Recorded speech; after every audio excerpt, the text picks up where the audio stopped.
नमस्कार.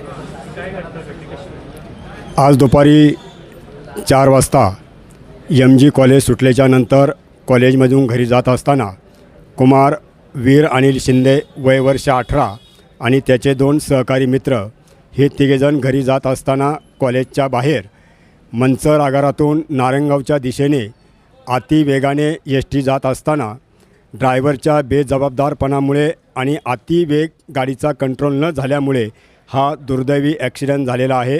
या ॲक्सिडेंटमध्ये कुमार वीर अनिल शिंदे वय वर्ष 18 याचा दुर्दैवी अंत झालेला आहे आणि त्याचे 2 सहकारी मित्र हे गंभीर स्वरूपामध्ये जखमी झालेले आहेत.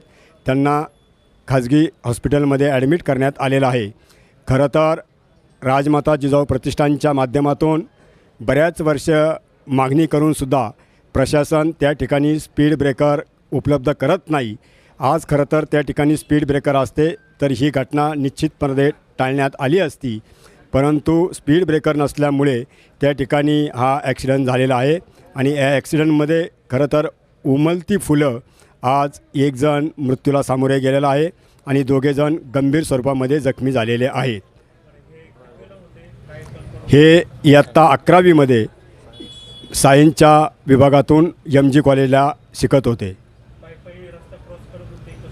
नाही, मोटरसायकलवरती होते, परंतु ते स्लो होते आणि मंचर आगारातून नारायणगावच्या दिशेने जी ST गेली ती अतिवेगामध्ये होती.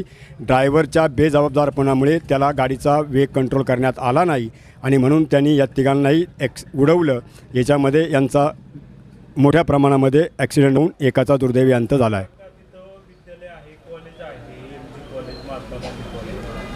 त्या ठिकाणी तुम्ही म्हणताय की मागणी केली परंतु तिथं स्पीड ब्रेकर बसवले नाही. कधी आपण मागणी आणि कोणाकडे केली होती? खरं तर राजमाता जिजाऊ प्रतिष्ठानच्या माध्यमातून गेली 5-6 वर्षापासून प्रशासनाकडे मागणी करण्यात आलेली आहे की त्या ठिकाणी स्पीड ब्रेकर होणं अत्यंत गरजेचं आहे. कारण उजव्या बाजूने अण्णासाहेब आवटे कॉलेजकडे रस्ता जातो आणि डाव्या बाजूने MGकडे जातो. त्या ठिकाणी स्पीड ब्रेकर कुठल्याही प्रकारचे उपलब्ध नाही आहेत. जे आहेत ते कळूनसुद्धा येते नाही आहेत. म्हणून राजमाता जिजाऊ प्रतिष्ठानच्या वतीने अनेक वर्षापासूनची मागणी असून देखीलसुद्धा प्रशासनाने हिच्याकडे कानाडोळा केलेला आहे. आज त्या ठिकाणी स्पीड ब्रेकर असते तर ही घटना निश्चित पद्धतीने टाळता आली असती, परंतु प्रशासनाच्या बेजबाबदारपणामुळे हा खरं तर ॲक्सिडेंट झालेला आहे आणि याच्यात सर्वस्वी चूक ही ST चालकाची आहे. नाही, अजून पुढील तपास मंचर पोलीस स्टेशन करत आहे. धन्यवाद.